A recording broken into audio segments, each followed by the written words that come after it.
Hello, আসসালামু আলাইকুম। কেমন আছেন আপনারা সবাই? আমি আপনাদের সবার প্রিয় সুহাসিনী। আজকে আপনাদের সাথে আমার প্রথম মেট্রো রেল অভিজ্ঞতা সম্পর্কে শেয়ার করব।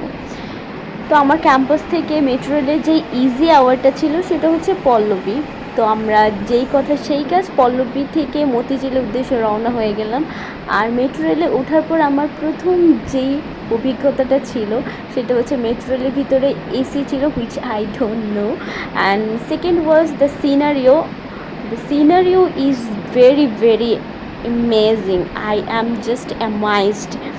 And আর টাইমও খুবই খুবই কম সময়ে চলে আসছিলাম, আই থিঙ্ক 20 মিনিটের মধ্যেই। আর আমার মেট্রো রেলে ওঠার এক্সপিরিয়েন্স খুবই ভালো ছিল। আপনারা যারা যারা ট্রাই করেন এখন